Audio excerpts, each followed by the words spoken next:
Bienvenido, welcome, bienvenido, Greg Voyet desde Francia. Comment ça va à la France? Est-ce que vous êtes confiné ou are you confined? Are you able to go out? How does it feel? Yeah, no, we are no more confined. Thank you very much. We are working at home, but we are able to go outside now and limited at 100k around the house, so it's enough to run. Well, at least in Spain, because you are in La France Rouge, correct? There is France Verte, and there is green France and Yes, red France. I'm in the green part.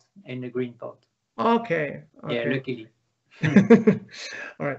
Le estaba preguntando qué tal en casa y me dice que bueno, que pueden salir de casa, pero poco más que dar una vuelta alrededor. Están más limitados que ahora mismo en España, donde ya nos dejan salir en el municipio o en la provincia, según la zona, y que dentro de Francia hay dos partes, la Francia roja y la Francia verde, y él está en la Francia verde, que tiene mucha menos incidencia del coronavirus, pero que están teletrabajando. Así que, all right. So, first of all, tell us, from your, straight from the mouth of the source of the news, what is this new Salomon Trail World Champs with the official colors I noticed from the cycling world champion? Because you used to do some cycling back in your time, right? Yeah, it's true. No, but as you know, most of the races has been cancelled, and we are receiving news almost every day of new races cancelling. So at one point, it was the questions to say, okay, are we fully cancelling the series this year, or are we trying to find an alternative? As you probably know, actually, there is not a lot of big objective for the athletes, for a lot of big interest for the media, for and with this event, we believe that it will help as well to support the sport and to relaunch a little bit the trail running season. So of course, we've got inspired by the Tour de France. That's why there is some wink to cycling, because not only about the small colors but also with the classification of the best climber, the best sprinter, the best downhiller. And of course, we were not able to develop this event without the support of Azure Trail Run, who really helped us a lot. And we were all in confinement, and we were working super hard to readapt a big event for the end of the year. Hopefully, of course, we will be able to go there, to travel, and hopefully the virus won't be here anymore. Of course, if it's not safe, we will cancel as well. Okay. Bueno, yo le preguntaba que un poco nos presente este Salomon Trail World Champs, que es el evento que ayer os dábamos en vivo. La noticia se celebrará del 29 de octubre al 1 de noviembre, tal como me estaba contando Greg, en la Azores Trail Run. Será una competición de 4 días, 4 etapas que suman en total 126 kilómetros y que tendrá un montón de premios, como decía Greg, inspirados de hecho en el Tour de Francia, al mejor escalador. Bueno, tenéis los detalles en la web Carreras de Montana. Hay una bolsa de premios muy importante, 100.000 euros, y vemos ahora un poco más de detalle del formato. Okay, Greg, so I had the chance to race at Azores Trail Run last year. I was celebrating my 50th birthday, and believe it or not, it's the first time ever that I have won a race in my category, in my age category. All right. So you have to turn 50 years old to win something, in my case. It's coming soon for me as well. So. But certainly, I can tell every one of our listeners it's a great environment, very impressive. Funny enough, it's the highest mountain in Portugal, right there, Pico. It's 2,400, if I remember correctly, yes. Rising straight from the ocean. A great the whaling. Third stage, yes. The third stage, we go up to Pico. Ah, bravo. Yes. So it will be the top of Portugal. Yeah. And a lovely course because the island is so green, rises from the ocean to the volcano. And I remember running around the volcano, this 4 or 5K trail, yes, just hanging on top of the volcano. It's one of the most beautiful segments I've run in my life. Very impressive. You had been there before with some Salomon team stage, right? Yes, last year we've done our Salomon training camp in the Azores during 8 days, and we were able to travel to different islands. But this time for the race, we will stay only on 2 islands to make the logistic a little bit easier for the athletes. Make sure that they will stay in the same hotel every evening and to not have a long transfer from the start to the finish. Okay. Bueno, yo le preguntaba, yo he tenido la suerte de correr Azores el año pasado, tuve una experiencia muy buena, de hecho acabé primero en mi categoría, una experiencia nueva, me gustó muchísimo la isla y le preguntaba si él la conocía y me dice que sí, que es que han estado allí 8 días con el training camp de todo el equipo, la conocían a fondo y cuando surgió la oportunidad de hacer un evento especial, ellos la conocían muy bien, sabían lo divertido y lo variado que podía ser, incluye la montaña más alta de Portugal, está allí, que forma parte de los recorridos que harán, y por otra parte el equipo de Azores Trail Run apoya todo el evento de corazón, con todas las facilidades, tienen una red de senderos muy bien balizada por toda la isla. Vamos a ver ahora cuál es el formato de la competición. So, what is exactly the rules for the Salomon Trail World Champs 2020? We know it's 4 stages. We know it's a total of 126, but who will be the world champion? Is there some scoring system? Is it just plain time and the total time? Tell us. Yeah, there is no scoring system. It will be just the time of each stage. And so the runners with the less time after 4 stages will be the Golden Trail World Champion. Okay.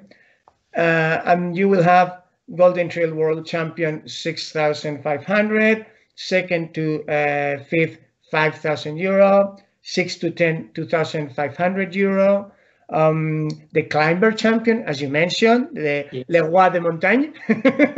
and de la descente. Mais oui, 1,000 for the climber, 1,000 from the downhiller, 1,000 for the sprinter. And then you have daily bonus, price, which is 500, and the daily climbers 500, and the daily downhillers 500, and daily sprinters 500. So basically, and if I read this correctly, Greg, you're looking for combativity. You want to have a fight every day because you have 26K plus 1,000, 32K plus 1,300, 32K plus 2,300. This is going to be a hell of a fight. Yes, of course, it was a little bit the game, you know, to create a new format because during this confinement we received only bad news, and we were thinking, okay, but for us it will be an opportunity. Let's take it as an opportunity to create something different. So we are used to organize the Golden Trail World Series, 6 races plus 1 final. Here it's only 1 event. So this is why it's no more a series, it's a championship because there is just 1 event. And so this is the championship of the Golden Trail. So this is why we name it Golden Trail World Champ. Okay. Bueno, And, okay. Sí, le preguntaba, porque claro, el programa son los 100.000 euros repartidos en premios, ojo, no solo al vencedor final, sino también al mejor escalador, al mejor descensor, al mejor sprinter final y premios diarios por cada etapa. Si encima las 4 etapas son de 26K más 1.000, 32K más 1.300, 32K más 2.300 y 36K más 1.500, obviamente vamos a tener muchísima combatividad, vamos a tener finales muy apretados, muy emocionantes, vamos a tener sprints a muerte y bueno, yo creo que será de todo menos aburrido, va a ser muy divertido. So, Greg, personally speaking, last year we met at several races. The most fun I had personally was at 2 races because they were very close races and because there were great runners involved. The first one was Sierre-Zinal. You were there. We had a historic race, but despite what people may think, it was never easy for Kilian. Petro put up a beautiful fight, both beat the record by Jonathan, which was a 15-year record, and then third, Jim Walmsley. There was one of the most beautiful. The second was at Patagonia, K42 Patagonia. We had the World Championship. Jim Walmsley was the great favorite, but then we have the Italian Francesco Pupi, and they had a wonderful fight, and it was so very close until the end. So I think that's one of the things that maybe we are losing in the craziness for ultras, right?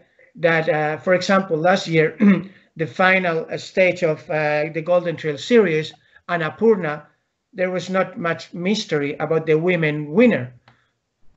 Yes. I think there was like 40 minutes between it's between the winner and the second runner.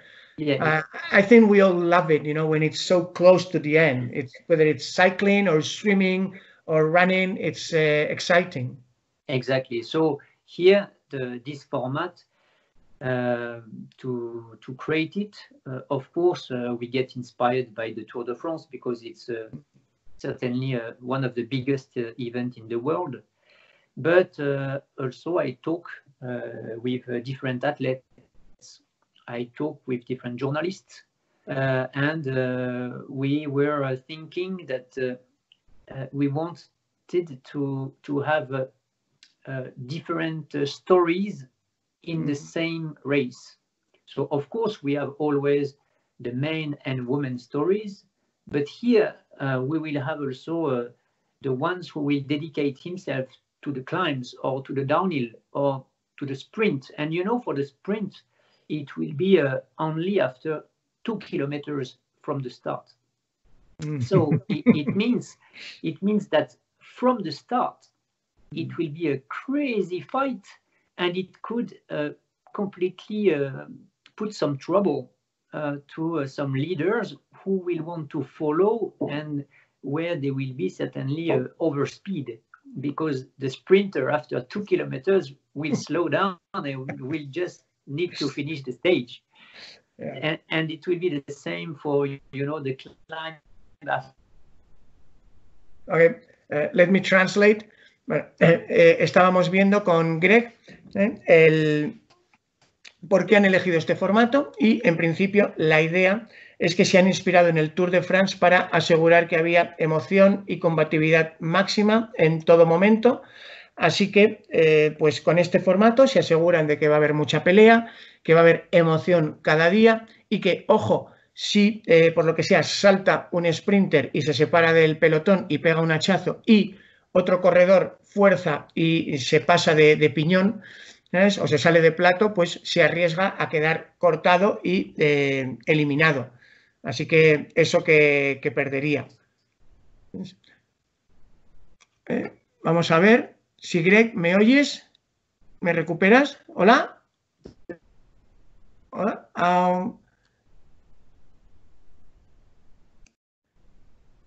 Okay, so there will be excitement for sure, but obviously, the question now is the name Salomon Trail World Champs. Is it a unique proposition because of this COVID-19 year, or is it here to stay?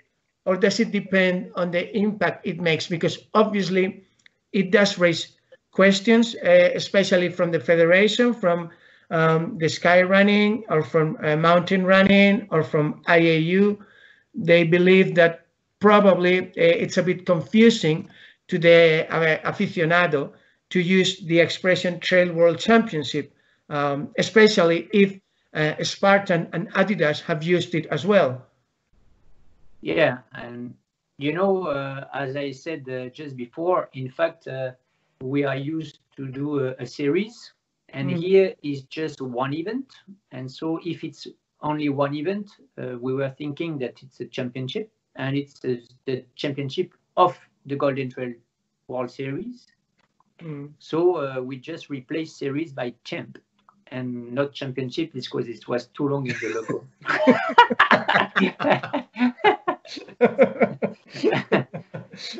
But next year we will be back to the Golden Trail World Series, and maybe it will depend of the impact, but for sure we go back to the series next year. Yes. So bueno, yo le preguntaba que por qué han utilizado el nombre Trail World Champs y si es un caso único o si es un concepto nuevo que está aquí para quedarse. Y Greg me dice que no, que es un caso único y que ellos han intentado pues ser coherentes. Si era la Golden Trail Series, pues ahora es el Trail World Champ. Dice Champ, no Championship, para que entendamos que su idea no era hacer confusión, sino destacar que era una carrera única en un momento único, que es la diferencia con las series. Okay, so point taken, that it's a unique year, a different event. How are you going to do it with the grand final? Because in the last years we've had South Africa, we've had Annapurna. Now we were all looking forward to Patagonia. Yeah. So is there going to be Patagonia? Because the event is still going on. Yes, but we are all postponing the Golden Trail World Series to next year. So next year we will have the big final in Patagonia for the K42. It's just postponed like most of the races this year. Yes. So this is really a new format that we adapted because of the situation. Okay. Así que una noticia que les gustará mucho oír a nuestros oyentes argentinos, la gran final de la Golden Trail Series irá a Argentina, pero irá en 2021 porque ir este año era imposible para todos los corredores que tienen que venir de todo el mundo y juntarse en Argentina. La mitad pues no hubieran podido ir. Y bueno, pues es un caso excepcional. Okay, now, finally, Greg, you've been as a sports marketing manager at Salomon, I think for almost 10, 11 years by now already, I think. Yeah, more than 10 years, yes. I think I met once with your predecessor, and then ever since just with you for a long time. That's quite a long time. So I think you're a privileged point of view on because Salomon, of course, has been a main driver of the sport globally, if not the main driver, at least a main driver, together in terms of seniority, probably with mountain running, and in terms of, let's say, global impact, also probably sky running. I would say those three actors, probably. So how do you see the similarities and differences between federation-endorsed sport and private brand sport? For example, in triathlon, it's very easy to see the difference between the Ironman brand and the Olympic triathlon. In trail, obviously, there is the Adidas Infinite Trail World Champ, the Spartan Trail World Champ, the Salomon Trail World Champ, and then there is the sky running and mountain running and IAU. Do you think it's positive for the sport to have the brands also developing their own events, or do you think it might be confusing? No, I think it's very important that brands and brands with a S invest a lot in the sport. They are the main investment and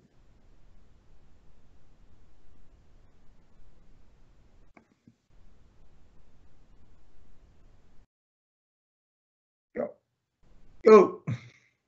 Okay, no, it's very important that the brands with a S invest in the sport. You know, it's because of all the brands, Hoka, Adidas, TNF, and all the others that are sponsoring athletes, that are sponsoring events. It's with all the investment of all that brands that it's possible today to expand the sport and support all the sport. And the problem we have with the federation is that when they are organizing a world championship, the federations are, most of them, sponsored by Nike, Adidas, and ASICS. And we are paying our athletes to promote the Salomon brand all year long. And during this world championship, they are running for a competitor. And this is the main problem we have. And I already discussed this with the federations, and they don't see the problem on their side. But for a brand, and we are not the only brand concerned, it's a real problem to send our athletes to a world championship today. Okay. Bueno, yo le preguntaba que hasta qué punto es bueno o malo que las marcas tengan su propio evento, porque por un lado puede aumentar la visibilidad del deporte, pero por otro puede generar confusión, porque claro, podemos llegar a tener 6 campeones del mundo, de acuerdo con los 3 de marcas y las 3 eventos federativos. Entonces, lo que me dice Greg es que desde la marca, él cree que es bueno que las marcas inviertan en un deporte. Sin eso es difícil que se desarrolle ningún deporte. De hecho, las marcas son quienes más dinero invierten y, sin embargo, un problema que él entiende que tienen las marcas es que en los eventos federativos, tal como comentaba antes, por ejemplo, José dos Santos desde ITRA, pues compiten como la selección nacional. Y como la selección nacional no pueden llevar su marca. Y eso para la marca pues es un problema, porque es pagar el sueldo del corredor todo el año, pero luego en el evento principal se arriesga a no tener visibilidad. ¿Ves? Y bueno, pues una de las formas de solucionarlo es que sus corredores participen en los eventos oficiales federativos que deseen, pero que también puedan competir en los eventos de la marca. Okay. By the way, about investment, Greg, I've been at Azores. I have quite a clear idea of the support that Azores is putting for this. We also know that the fee for the 2021 Mountain and Trail Running World Championship for the host site would be 150,000. How much is the total investment every year for putting forward a global series such as Golden Trail? Because my references would be something around 2.3 million euro. Is that correct? No, it's difficult to tell you.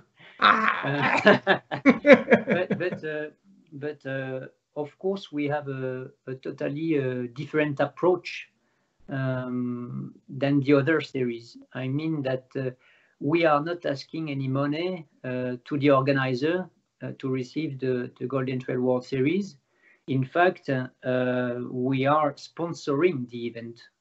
So it's not like a federation who is asking 150,000 euro to the K42 to receive the race. Mm-hmm. Here, it's Salomon who is paying for everything. So we are taking care of the communication, the content creation, the broadcasting on TV, to invite journalists. And, we are developing this series to reach a larger audience that can do today a federation. We were Okay. Bueno, yo le preguntaba que así como, por ejemplo, para un director de carrera que le concedan un mundial, por ejemplo, sabemos los números del Mundial 2021, que será el primer mundial unificado de carreras de montaña y trail, los derechos serían 150.000, los derechos para una carrera del Ultra Trail World Tour pueden oscilar entre 25.000 y 50.000, los derechos para una carrera de By UTMB pueden llegar a ser hasta 250.000 euros, y Greg me decía que en su caso, en Salomon, es completamente al revés, que ellos no piden dinero de la carrera, sino que Salomon invierte dinero en la carrera y además le presta servicios. Okay, so basically, I was, in Pikes Peak Marathon 2018. I had a great time, wonderful race. I was at Sierre Sinal, at Segama. So I've been at most of the Golden Trail series. I do agree, that the services that you provide are wonderful, the live streaming. I've seen BL with the bike going downhill, taping everything, racing with Kilian downhill to get the image up close, which is exciting. Well, BL, there's a team of 6, 7 people everywhere. Yes. But isn't it dangerous that if I see Atletico de Madrid games on Atletico de Madrid television, of course, it's always going to be a penalty by Real Madrid. Can we ensure, a balanced transmission for a corporate event when it's the brand runners are striving or racing against other brands? Isn't that a challenge? But the level of the races from the Golden Trail World Series 2019 was the highest of the year. And we have seen all the athletes from all the brands coming to those races. And the Annapurna Trail Marathon, for example, was the highest level of the year with 905 points, average of ITRA points for the top 10. And the second race was Sierre Sinal with 900, and then the Mont Blanc Marathon with 896, And so if you do this kind of ranking, you will see that the level of those races are the highest in the world today, and because all the best athletes from every band are coming. Ok. Bueno, yo le preguntaba que, claro, con esos servicios, por ejemplo, la retransmisión, el apoyo, ¿hasta qué punto la carrera sigue siendo, digamos, equilibrada entre los distintos corredores de las distintas marcas? Y él me dice que, Greg me dice que equilibrada es porque si tú miras el nivel deportivo del top 10 midiéndolo por el ranking de ITRA, por ejemplo, que es algo ajeno a Salomon, las carreras con el mayor ranking en el top 10 en la meta del año, pues fueron la final en Annapurna, Sierre Sinal y Mont Blanc. Y ya la primera carrera por nivel deportivo, ya tendríamos que irnos hasta el K42 Patagonia, que creo que sería cuarta o quinta, por el nivel del top 10, por detrás de Annapurna, Sierre Sinal y Mont Blanc Marathon. So I have the ranking even for the other races. Oh, okay. And so the ranking is like Annapurna, Sierre Sinal, Mont Blanc Marathon, Zegama, Pikes Peak Marathon, Ring of Steel, the Skyrunning Final, Dolomites, the WMRA World Championship, and the ITRA World Championship. Okay. But for the ITRA is a little bit, it's not exactly the same category. Ok. Bueno, me comentan que el ranking... Oh, yeah, no, it was 46K, so no, it's the same. No, this year it was the same. Yeah, it was the same. The three, because Skyrunning was 42K. Finally, the Ultra Sky was 42 with Jonathan Albon, world champion. Yeah. Jonathan Albon was world champion also in Abutres, which was also 42K ITRA, and then K42 Patagonia was also 42.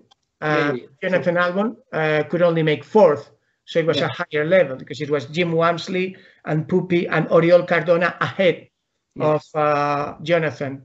So, bueno, estábamos viendo un poco el ranking y me dice Greg que por debajo de Mont Blanc Marathon todavía estarían Cegama, Pikes Peak Marathon y otra carrera antes de que lleguemos ya a los 3 mundiales, que serían el mundial de Skyrunning, el mundial de K42 Patagonia, de Mountain Running y el mundial de Abutres, que además este año sí son comparables porque casi todas las carreras de la Golden Trail Series son 42 kilómetros y los 3 mundiales que estamos comparando también esta edición, tanto en el Ring of Steel, la Ultra, como el Abutres, como K42 fueron sobre 42 kilómetros, o sea que es comparable perfectamente. Okay. And all this, during all the year, how much investment is that, which I mentioned before? I would say this requires an annual investment by the brand of around 2 to 2.5 million. How do you measure the return on investment? Because obviously you cannot measure on trail running shoes.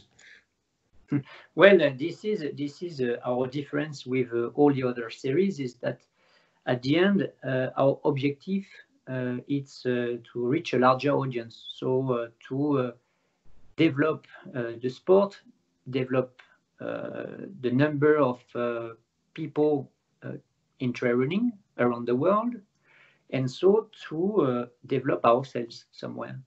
So all this investment is to create visibility, but again, not only for Salomon, it's a visibility that is shared with all the brands, because it's with the investment of all the brands that we will succeed to expand the sport. And we need absolutely to have the best team of Nike, the best athletes from Oka, from La Sportiva and the others, because it's with the most beautiful fights that we will be able to create interest in our sport.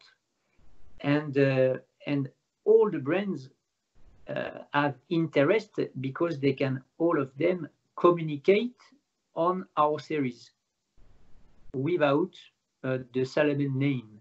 And all the brands, Dynafit, Scott, and the others, will promote their brand during their race. They will not promote a flag. Bueno, yo le preguntaba que a nivel de inversión, que esto que le supone una inversión de unos 2 a 2,5 millones al año, ¿cómo la rentabilizan ellos? Dicen que ellos son diferentes en el sentido de que pues miden también el desarrollo que pueda tener el deporte y por eso les interesan, como líder de este deporte a nivel mundial, ofrecer una plataforma donde el deporte crezca y donde cualquier otra marca pueda unirse y así todos juntos tener más repercusión que al final hace crecer el deporte. Let me share a story, because of course the question whether to that a corporate event can be fair to runners from other brands. I have a story. I hope you don't mind that I tell it. No, sure. You are committed to allow and support and endorse runners. You were mentioning runners from major brands, but I can also bear witness that a good runner with no brand support, if he or she performs, will have direct support from Salomon. I remember the case of Emily Smith, an American living in Colombia. That was a great runner, but obviously in Colombia she had no real challenge. So she went to Sierre Sinal and she had a great race, but she only made the top 20 Sierre-Zinal is particularly difficult from some kind of runner. Then she went to Pikes Peak Marathon and she did great. She did, I think, top 5 or top 6. And then after that, she had no money to go to Ring of Steel because from Colombia, every trip. So Emily told me that she approached Salomon, say, listen, I have done this and this race. These were my results. I would love to have some support according to your guidelines to be able to race at Ring of Steel and see if I can make the final.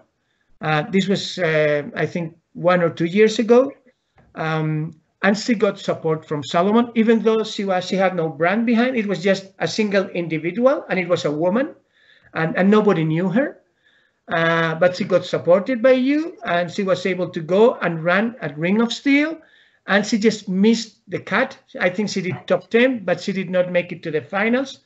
But you had a good judgment, because I saw her again at the K42 World Championship, and guess what?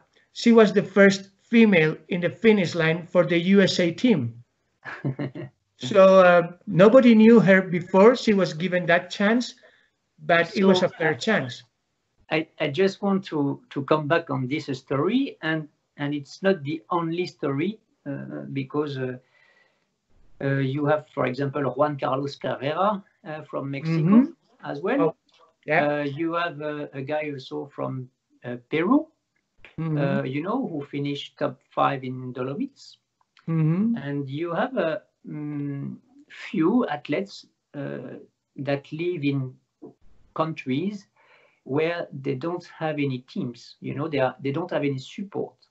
And this is not Salomon. She was not coming to Salomon, she was coming to the Golden Trail World Series rules, because in fact our rules are very, very transparent. If you go on our website, everything is rated, and if you finish in the top 10 of one race, you will receive support to go to the next race.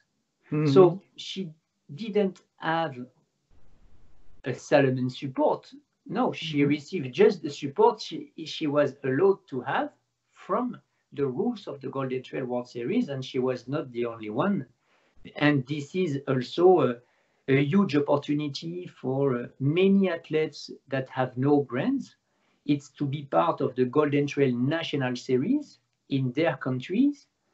They can run a few races and at the end get invitations on the Golden Trail World Series of the following year. So you see, it's really a complete network. Bueno, yo le preguntaba si no es un desafío cuando se dice que cómo es posible que sea equilibrado un campeonato promocionado y creado por una marca respecto a corredores de otra marca.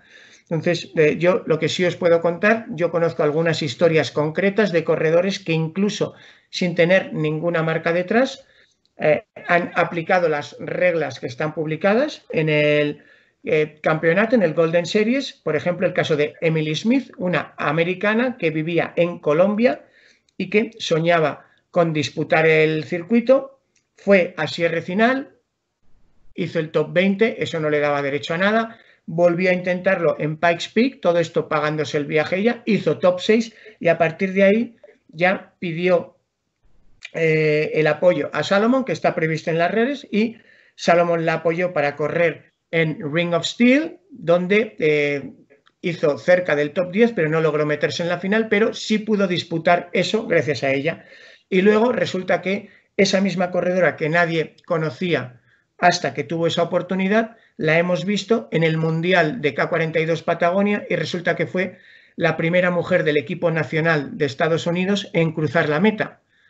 O sea que realmente era una gran corredora que quizá no hubiera tenido la ocasión de llegar a la selección de Estados Unidos si no hubiera sido por este apoyo. Y en el caso de Sierre-Zinal, el cuarto en meta, creo que fue el mexicano, Juan Carlos Carrera, también era un invitado de Salomon, y en Dolomitas ocurría también con un corredor peruano y que dice Greg que está muy orgulloso de que las reglas sean tan transparentes, que están ahí publicadas, y cualquier corredor que crea que tiene talento para desafiar a los mejores del mundo, es bienvenido y con disputar una sola carrera, si logra meterse en el top 10, podría disputar la siguiente y que cree que eso realmente es algo diferencial de su proyecto. All right, last but not least, Greg, with your experience over all these years, we have discussed 2 or 3 times the future of this sport. Is it going to be an Olympic sport like mountain bike, like ski mountaineering, like climbing, by changing its rules and regulations? Or is it going to be an Olympic sport staying true to its soul?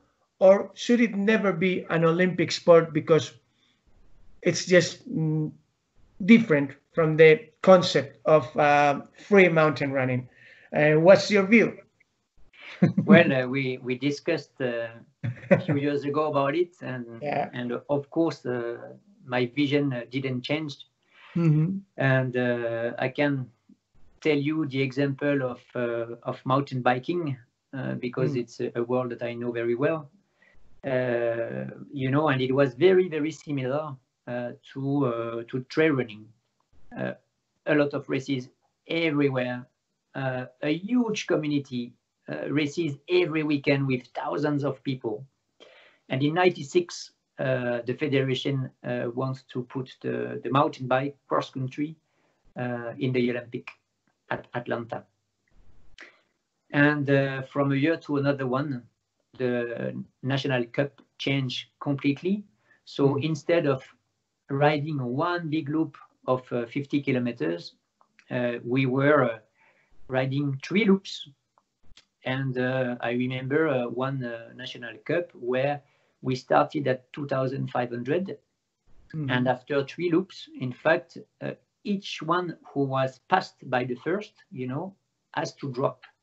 And we finish the race at 72. So it was a huge mistake, you know, but the federation was really trusting in the Olympic. And in fact, from this point, we were riding 9 loops, 10 loops, and then shorter and shorter until 1.5 hours, because this is the Olympic time. You know, it's an advertisement every 15 minutes, and the time is a lot of money for the Olympics. And so you need to make sure that you don't use too many cameras as well around the race, to make sure that your sport is effective for the business. And this is in fact terrible, because they took off the essence of the sport that was exploring, that was adaptation to the terrain, unknown terrain. It's exactly the same in trail running. They put out all of this to keep only the competition. And this is why the number of members of the federation in cross country decreased a lot. And thanks to the enduro, the mountain bike sport was having a second breath. But during almost 10 years, it was very, very, very difficult for all brands. So I really wouldn't like, of course, that the trail running become Olympic, because I'm really afraid that it becomes a long cross-country race. Okay. Bueno, yo le preguntaba, que es la segunda o tercera vez que hablamos en estos más de 10 años que lleva Greg en el puesto, sobre el futuro olímpico o no de este deporte. Él me dice que, bueno, no podemos saberlo todo, pero su experiencia, que sí lo ha visto en un deporte que él vivía, como era el mountain bike, es que para el mountain bike pues pasaron de correr grandes carreras en grandes circuitos donde la competición era tan importante como el paisaje y el descubrimiento, donde había 2.000 personas, a correr en bucles donde en el momento que el primero adelantaba al último debía abandonar y eran carreras donde salían 2000 y acababan 72. Entonces, obviamente, pues para el popular la cosa dejó de tener gracia y hubo un descenso muy grande de aficionados y participación en las carreras de mountain bike durante 10 años, que ahora por fin parece que se está recuperando un poco. También están volviendo los formatos de grandes carreras lineales y que no le gustaría que ocurriera esto en el mundo de las carreras de montaña. Okay? Well, last but not least, sorry, I would like to add that recently we have seen that the ski mountaineering wanted to push the sport to the Olympic as well. And even if we are in 2020, not this year because it's a different year, but even recently, I mean, they made exactly the same mistakes. It means that normally ski mountaineering, there is mountaineering in the sport, you know, so you have to go to the top of a mountain, you need to put your ski on your back and to go to somewhere where it's exploring, you know, where it's adapting yourself to the terrain again. And what are they doing to suit the Olympic rules? They are not moving anymore outside of a ski resort, and they are putting some strip on the ground to stop the athletes and say, okay, you put your ski on your back. Yes, okay, but why? There is no danger, you know. Sure. So again, they changed completely the spirit of the sport. They took out the essence of the sport, again, just to keep the competition. But for what? For what at the end? Because they are starting to kill the sport. And in triathlon, and this is a very good example, you have today the Olympic sport that is 1.5 hours, and it's a kind of a sprint from the start to the finish. And at the opposite side, you have the Ironman. And this is a private series who were able to keep the essence of the sport. Ok. So, me dice que no solo ha ocurrido con mountain bike, sino que podemos verlo también muy claramente en el esquí de montaña, donde acaba de ocurrir. Y es que, aunque tiene una federación propia, que es la International Ski Mountaineering Federation, sin embargo, con tal de estar en los Juegos Olímpicos, han cambiado y lo que antes era esquí de travesía, cruzando las montañas, descubriendo, subiendo couloirs con los humars, echando los esquís a la espalda, ahora lo han convertido en un deporte que se practica dentro de las estaciones de esquí y que incluso en la prueba nueva de sprints directamente salen corriendo, llegan a un punto, en ese punto se quitan los esquís. ¿Por qué? Porque hay que quitárselos para volver a ponérselos, para bajar y que lógicamente pues se pierde gran parte de lo que era el alma del esquí de travesía original, del riesgo, la aventura y el descubrir la montaña. Y dice que quizá el tercer ejemplo sería el triatlón, donde tienes el triatlón olímpico que, para adecuarse a las necesidades de retransmisión televisiva de los Juegos Olímpicos, se ha convertido en una distancia donde se va prácticamente a tope de principio a fin, ¿ves? Y que en 90 minutos está resuelto, mientras que el Ironman es una competición de horas donde cada triatleta bucea dentro de sí mismo y tiene sensaciones personales pues mucho más fuertes. Así que, okay, Greg, what is it going to happen when a leader, a driver of this sport, an icon such as Kilian, retires? We've seen it in other sports. We are just living through it again with Michael Jordan at NBA. Have you thought of this? Yes, of course. Of course. I think about this very often. Luckily, he will stay still motivated to do some few years, and he's still very, very competitive, you know, and when he prepare a race now, he's really doing it to break the record, you know, just not before, you know, a few years ago, he was running every weekend. He was going to the top of the Mont Blanc, and the day after winning another race, winning the Hard Rock, and 1 week later winning the Dolomites. And, you know, he was doing everything easily, but not seriously. So he was winning everything, but just for the pleasure, you know, just for the love of it. And it's only recently that he was thinking to dedicate his time to really prepare very well some objective, and to when he will compete, he will make it will be it will make more sense and more impactful, you know. So of course we are working since many years, and you know, since 2014 we are developing the Salomon Running Academy to recruit youth runners, men and women, and in the vision to one day find the new Kilian, you know, and we already found very strong runners through those academies, like Davide Magnini, like Rémi Bonnet, like Andrew Miller, who won the Western State, like Jacob Atkins, like Stian Harvik, Lucy Bartolomeu, you know, many good runners and youth runners are coming from these Salomon Running Academies.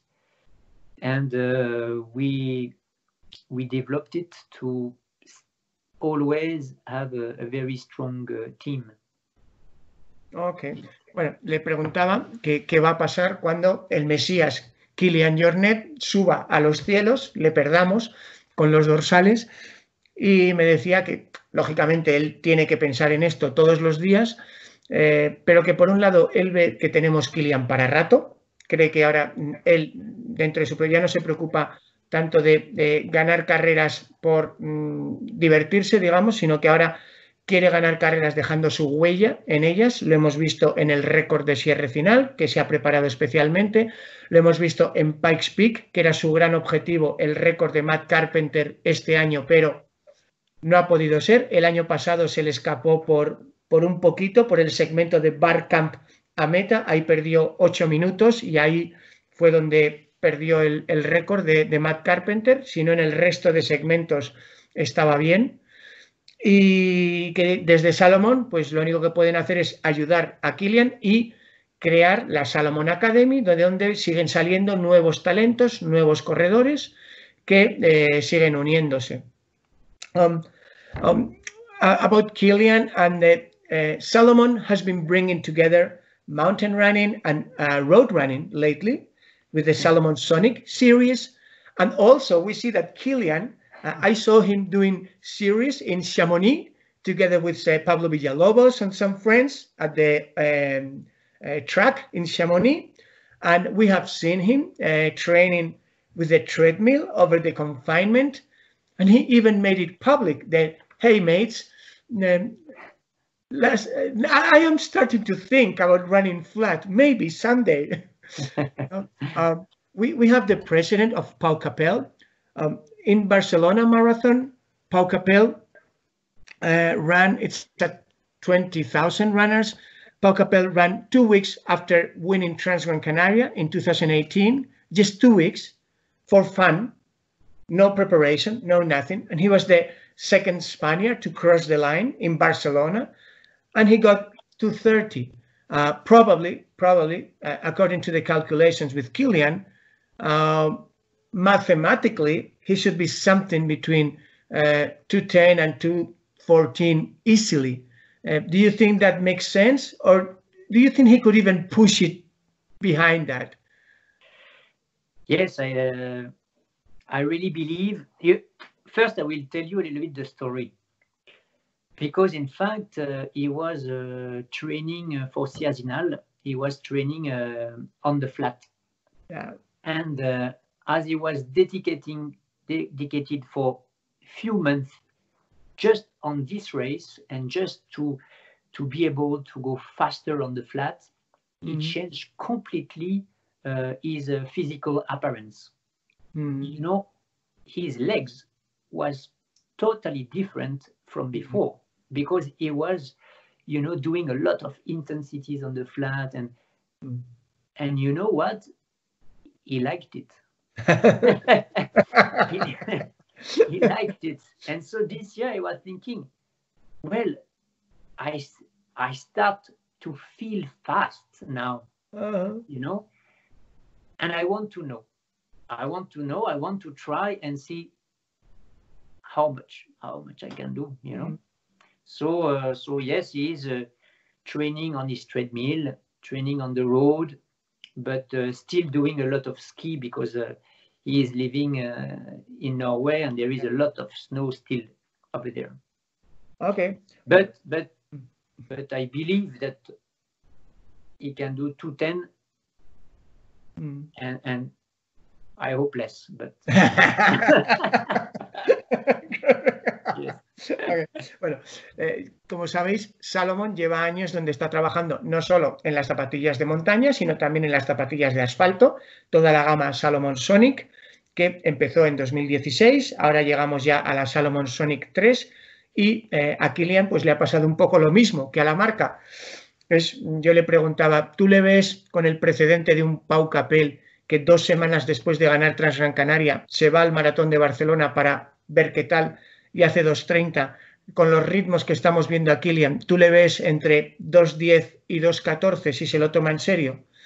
Y la respuesta de Greg es, mira, esto tampoco es que lo buscara, es que Kilian empezó a entrenar para lograr velocidad en Siersinal, porque es una carrera diferente y él quería batir el récord de Jonathan. Jonathan Wyatt es una persona que ha ido a 2 Juegos Olímpicos, que a veces nos olvidamos, y ha ganado 5 veces el campeonato del mundo. No era casualidad que ese récord tuviera 15 años. Y Kilian, según entrenaba esa velocidad, cambiaron sus piernas, se afiló y disfrutaba, me dice Greg, que disfrutaba de la sensación de velocidad y que por eso, pues como se lo pasa bien, pues le ha cogido el gusto a entrenar velocidad. Es verdad que al vivir en Noruega, donde hay nieve, pues sigue esquiando mucho, pero él no descarta que cualquier día le veamos competir y que sí, que él le ve peleando por 2:10 y quizá menos de 2:10. Veremos. It will be tough, huh?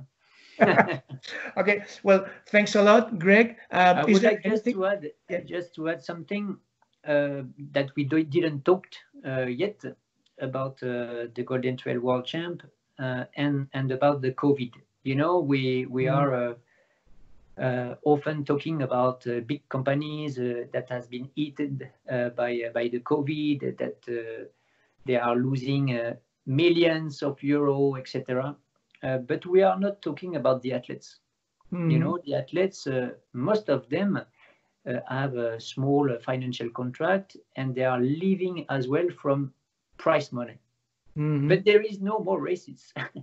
Yeah. So today, the athletes are also in an uncomfortable situation, you know, because they have a big lack of revenue, actually. So the idea also to push this new format and to put some money on the table is to not cumulate the ranking. You cannot cumulate all the ranking. If you are leading the race, but you are also the best climber, it will be the second one who will be the leader of the climb. Because we were thinking that at this rough moment, the athletes need to count on some revenue, and we really want to support them to make sure that next year they will be able to come back and make the show again. Okay. Bueno, so it's very important. Sí, hay un detalle importante que Greg quiere recordarnos, y es que para muchos de los atletas de los mejores del mundo, el dinero de los premios es fundamental, pero claro, si no hay carreras, no hay premios.